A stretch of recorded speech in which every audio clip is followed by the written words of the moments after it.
안녕하세요 여러분, 이브이스크입니다.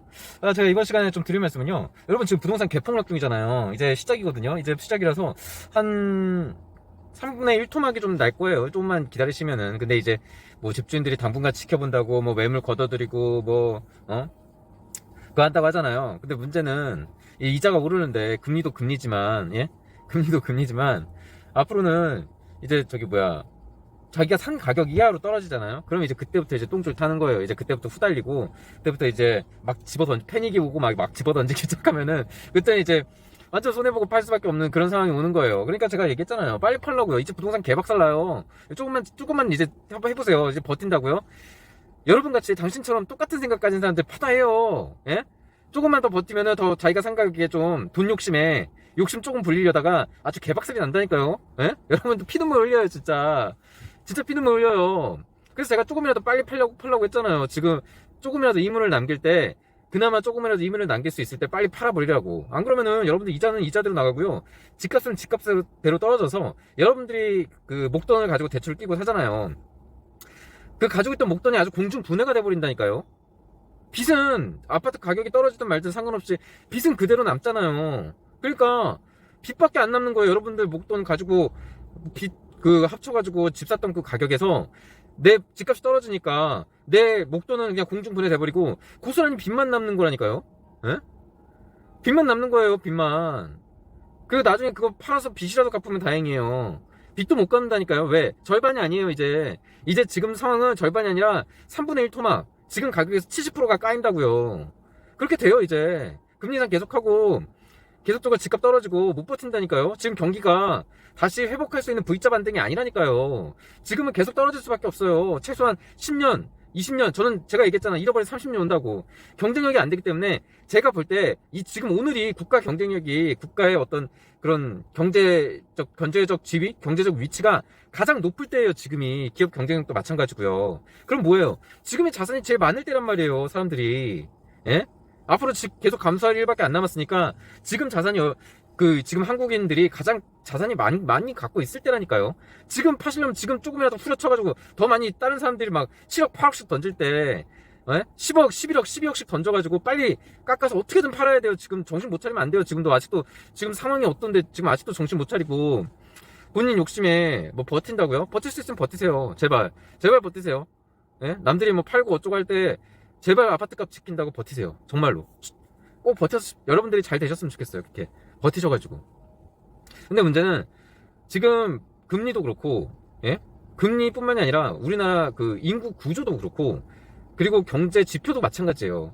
모든 부분에서 국가 경쟁력도 지금 점으로 갈 일만 남았고, 수출 경쟁력 지금 표가 나잖아요. 천대 기업에서 반토막 났어요, 5년 전보다. 그리고 미국, 중국하고 일본 뭐 이런 나라들 가만히 있어. 지금 일본 가격 경쟁력 되고, 중국은 옛날보다 많은 그 기술적인 진보로 인해서 우리나라가 그나마 지금까지 효자 수출 종목으로 해서 많이 경상수지 흑자를 보았던 그 상품들이 이제는 흑자를 볼 수 없는 상황에 이르렀다니까요.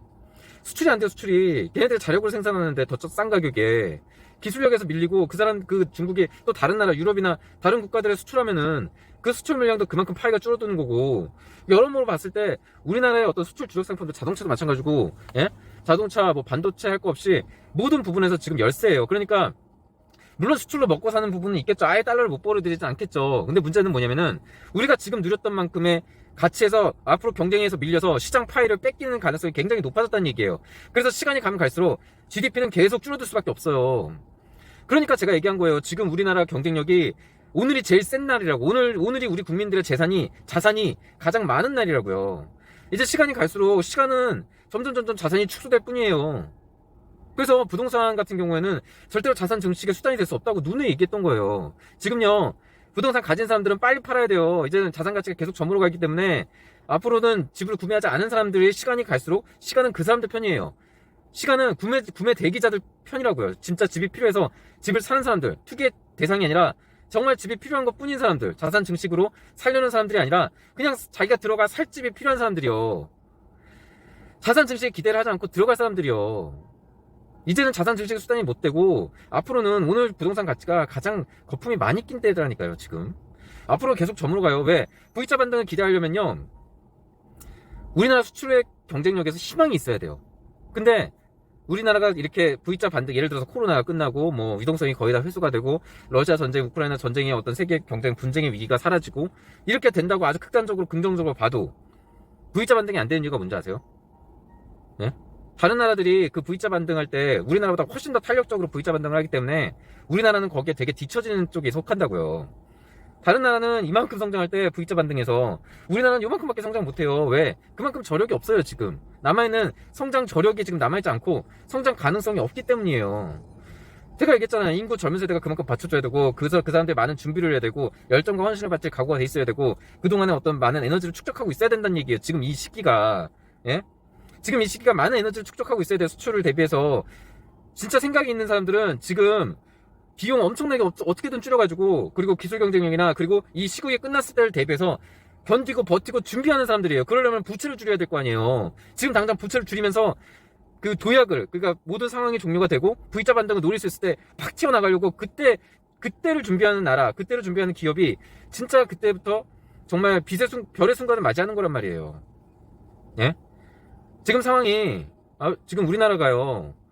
지금 힘들어서 허덕허덕대고 있잖아요, 지금도. 그리고 앞으로 갈수록 경쟁력이 꺾인다 그랬잖아요. 부채는 엄청나요. 거품은 엄청나게 형성이 돼 있어요. 인구는 완전 없어요. 인구는 2050년도에는 4천만 명, 3천만 명이 돼요. 자, 그런 상황이에요. 예? 인구는 줄고, 자산 거품은 너무 많이 형성이 돼 있고, 국가 경쟁력이나 기업 경쟁력은 5년 전에 비해 반토막이 돼 있어요. 예? 2022년 지금. 예를 들어서 지금 3, 4년 정도 금리 인상기와 강달러 기조가 계속 간다 그랬잖아요. 자, 이런 시즌이 예를 들어서 3년 후, 뭐 5년 후에 끝났다고 봐요. 5년 후에 어떻게 됐을 것 같아요? 우리나라 천대 기업의 기술 경쟁력이 몇 개나 들어가 있을 것 같아요? 제가 얘기했잖아요. 지난 방송에서. 모르시는 분은 제 지난 방송 보세요. 제 지난 방송에서 분명히 반토막 돼 있을 거예요. 반토막 이하로도 돼 있을 수 있어요. 그만큼 국가 경쟁력이나 국가의 어떤 기업도 뿐만 아니라 국가로서도 어떤 그때를 대비한 준비나 어떤 먼 미래를 보고 하는 준비 작업이 그만큼 없었기 때문에 여러모로, 그리고 지정학적인 위치나 뭐 여러모로 중국이라든지 일본 어떤 경쟁 국가들의 어떤 경쟁력의 강화나 미국의 강달러 기조나 그리고 세계 흐름의 어떤 그런 글로벌 공급 체인망이 이미 정해져 있고 또 이제 그런 역할을 하기에는 우리나라가 너무 어중간한 포지션이라는 거예요. 저는 그래서 그렇게 생각해요. 5년 전에 짐 로저스가 와서 명견말리 프로그램 찍을 당시에도 우리나라에 미래가 없다는 얘기는 그만큼 여러 가지, 그러니까 가장 큰 거는 젊은 인구의 그런 생각, 그 사고방식, 그리고 앞으로 꿈을 위해 얼마나 헌신하고 노력하는지, 예? 그런 젊은 세대들의 그런 사고방식, 그런 걸 본 것도 가장 크지만 또 하나의 큰 이유는 우리나라가 중국의 발전이나 일본의 어떤 기술적인 도약, 그리고 일본의 앞으로의 엔저 기조, 이런 걸 예상했을 때 너무 포지션이 어중간해서 어디에도 끼지 못한단 말이에요. 예? 뭘로 할 수 있어요? 기술력으로 할 수 있어요? 예? 기술력이 이미 추월 당한다니까. 중국이 너무 많은 기술력 진보를 이어서 가격이요? 엔저잖아. 일본 기술력 엄청, 자연과학 기술 기초가격이 엄청 나잖아요. 그리고 기술력으로도 안 된단 말이에요. 예? 가격 경쟁력까지 확보하면은 우리로서는 순슬 도리가 없는 거예요. 자, 그러면 어떻게 해요? 가격을 뭐 어떻게 후려쳐요? 베트남이 반도체 만들고 있다니까요. 이제 베트남에서 반도체 만들 정도로 기술력의 큰 그런 어떤 뭐랄까요? 아예 넘사벽? 이제 넘사벽이 아니에요, 반도체가. 여러분들 그거 못 느껴지세요? 물론 엄청난 어떤 고성능의 기능을 가진 뭐 반도체, 어떤 10나노 뭐 이런 거, 낸드 플래시, 뭐 그런 것도 물론이고 뭐 굉장히 많은 고차원적인 반도체야 어렵겠지만 지금요, 수요를 세계적인 흐름 추세를 보세요, 여러분. 세계적인 흐름 추세가 어떤 엄청난 고성능의 반도체를 요구하는 추세예요, 지금. 뭐든지 공급이 있으면 수요가 따라줘야 돼요. 그런 수요가 받쳐주는 시기냐고요, 지금. 물론 4차 산업이지만 여러분들 4차 산업에 고성능의 하이테크 반도체가 필요해요? 엄청나게? 아니에요. 네트워크예요. 연결이란 말이에요. 코넥트란 말이에요. 코넥트. 4차 산업은. 응? 그래서 크게 하이테크가 아니더라도 이 어떤, 여러분들 들어보셨죠? 사물인터넷이라고 해서 어떤 사물과 사물과의 연관, 그리고 그런 거에 들어가는 반도체 칩이 당연히 필요하겠죠. 근데 문제는 그런 데에 들어가는 반도체 칩이 어떤 고성능의 반도체 칩을 요구하는 게 아니에요. 일반 저가용으로도 얼마든지 만들 수 있는 반도체들이 다량으로 필요한 시기가 온단 말이에요. 그러면은 지금 베트남 반도체 지금 왜 만들고 있어요? 그런 반도체 수요를 충족시켜주기 위해서 지금 베트남에서 반도체를 지금 생산하고 있는 거라니까요. 저가지만 수요가 되게 다양하고, 저가라서 어떤 공급 수가, 뭐 어떤 이익률 이런 것들이 좀 약하지만 저렴한 비용으로, 저렴한 인건비와 저렴한 생산 비용으로 그 수요를, 그 이익을 맞출 수 있는 구조가 되는 나라에서 생산을 할 거란 말이죠. 그래서 어떤 아주 고품질을 생산을 하거나 뭐 그래야 돼요. 지금 중국이 왜냐면 미드마켓 준 업마켓까지 잡고 있기 때문에 2년 후에요. 잡을 거기 때문에 완전 원마켓, 초원마켓을 노려야 되는데 그 초원마켓은 이미 미국의 TSMC가 상당 부분 점유를 하고 있단 말이에요. 파운더리 쪽에서도. 예? 주문 생산 가능한 거. 어디에도 능동적으로 대처하는 게 하루순간에 하루아침에 가능하겠어요? 그만큼 많은 서드파티와 그만큼 많은 서드파티와의 다양한 커뮤니케이션, 그런 노하우, 그런 게 축적이 돼서 이루어지는 거란 말이에요. 그래서 삼성전자가 굉장히 어려울 거다. 따라잡기가 굉장히 어려운 상황이 돼버렸다라는 거 제가 누누이 말씀드렸던 이유가 바로 여기에 있어요. 그래서 반도체도 그렇고 앞으로 전기차는 뭐 가만히 있습니까? 전기차, 자동차도 마찬가지예요. 전기차가 대세라는 거는 누구도 부인할 수 없을 거예요. 이제 내연기관이 완전히 저물어가고 있죠. 지금 전기차가 지금 굉장히 특세가 있고, 특히 전기차는 어떤 탁월한 노하우와 기술력 없이도 가능한 장점이 있어요. 예를 들어 배터리라든지 충분한 부품을 갖고만 있다면은 조립하는데 문제가 없어요. 어떤 놀라운 기술력을 요구하는 게 아니란 말이에요. 그죠? 그러니까 지금 베트남도 전기차 지금 바짝, 제가 볼 때는 내연기관을 만들겠다고 빈페스트를 선언한, 빈페스트가 이제 만들어지면서 내연기관 자동차로 이제 첫 발을 내디딘 이제 그때와는 비교했을 때 지금은 상당히 주목할 만하다고 제가 보고 있는 이유는 전기차이기 때문이에요. 후발주자고 뭐 다양한 노하우가 없더라도 전기차는 가능하기 때문에, 시장 진입이 가능하기 때문이에요. 그만큼 또 베트남 나름대로의 그런 가격 경쟁력까지 갖추었기 때문에 나중에 그게 뭐 나와 봐야 알겠지만 베트남에서 만든 전기차도 상당한 퀄리티를 갖고 있고 상당한 가격대 성능을 갖고 있을 거라고 저는 생각을 해요. 더군다나 이제 중국과의 어떤 무역, 그런 교류 이런 걸로 봤을 때도 배터리에 대한 어떤 원료나 원자재 수급에도 크게 문제가 없을 것 같고요. 그리고 이제 미국은 미국대로 자국 어떤 배터리 4차 산업, 그리고 전기차 산업을 강화시키기 위해서 미국에서 자력으로 지금 배터리에다가만 보조금을 좀 지급하잖아요. 제가 뭐 얘기 뭐라고 했어요. 아쉬워할 거 없다니까요. 아쉬워할 부분도 아니에요. 왜냐면 그건 어떻게 보면은 미국 입장에서는 당연한 거고, 우리나라가 그게 불합리하고 불평등하다고 생각하면은 제가 얘기했잖아요. 하라고. 우리나라도 테슬라에다가 같은 보복 조치로 보조금 지급하지 말라고. 그래도 상관없다고. 근데 그렇게 해도 상관은 없어요. 미국은 뭐 그냥 그대로 갈 거예요. 뭐라고 아쉬운 소리 안 할 거라고. 왜? 그 나라의 그 원칙이니까. 근데 문제는 뭔지 아세요? 우리나라가 그렇게 해서 얻는 게 대체 뭐란 말이죠? 뭐냔 말이죠. 대체 그렇게 해서.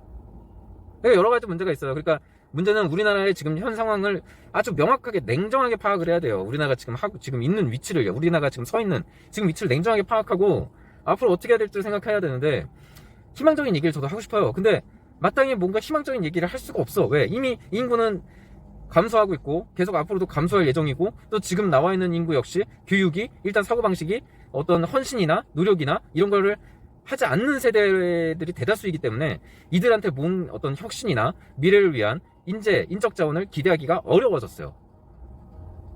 그래서 희망이 없어요.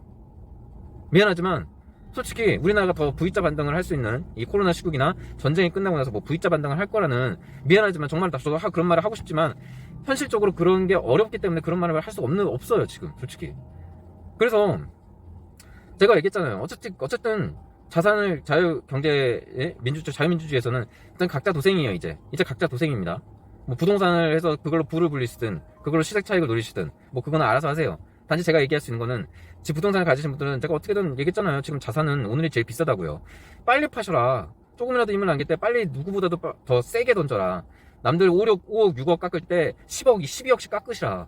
그래야 돼요. 앞으로 더 가치가 계속 내려가고, 나중에 너나 할 것이 패닉돼서 막 팔 때 그때 팔다가 그 빚만 고스란히 남으시지 말고 빨리 지금 중요한 선택을 하셔라라고 말씀을 드렸었고, 그래요. 어쨌든 뭐 해외 자산 같은 데다가 지금 우리나라가, 왜냐면은 물론 해외도 뭐 똑같다라고 하시는 분들이 있어요. 하지만 제가 분명히 말씀드리는데 지금 어려운 시기는 다 비슷해요. 하지만 지금 시기가 끝나고 나서, 그리고 지금 물론 이미 많은 처지가 다른 나라도 분명히 있어요. 우리가 지금 자산가치 버블이 워낙 많이 꼈었기 때문에 자산가치가 상대적으로 덜 낀 데는 우리처럼 하락이나 부동산의 큰 폭의 하락이나 이런 것과는 정반대로 상황이 가고 있어요. 그런 나라들은. 그런 나라 알아서 찾으세요.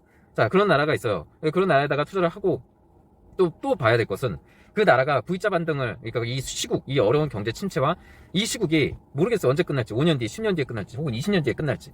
그때 끝나고 나서 V자 반등을 할 수 있는 아주 강력한 에너지를 발휘할 준비를 하고 있는 나라인지, 그럴 만한 능력이 되는 나라인지를 그걸 보시고 투자하라는 거예요. 다른 거 없어요. 각자 도생이기 때문에 제가 드릴 수 있는 말씀은 이것뿐이에요. 왜? 우리나라는 이제 정말로 잃어버린 30년이 찾아올 거기 때문이에요. 어느 방면으로 봐도, 어느 부분으로 봐도 이런 결론에 한결같이 다 도달하더라고요. 제 입장에서, 제가 생각하는 사고방식으로는 한결같이 다 이런 잃어버린 30년에 도달해요, 한국은. 그렇기 때문에 제 입장에서는 이 잃어버린 30년이 한국에 피할 수 없는 숙명 같은 걸로 지금 다가와 있어요, 이미. 그렇기 때문에 각자 도생, 그리고 재테크 관심 있을 거 아니에요. 어차피 이런 유튜브 본다는 것 자체가 제 구독자가 아니더라도요. 상관없어요.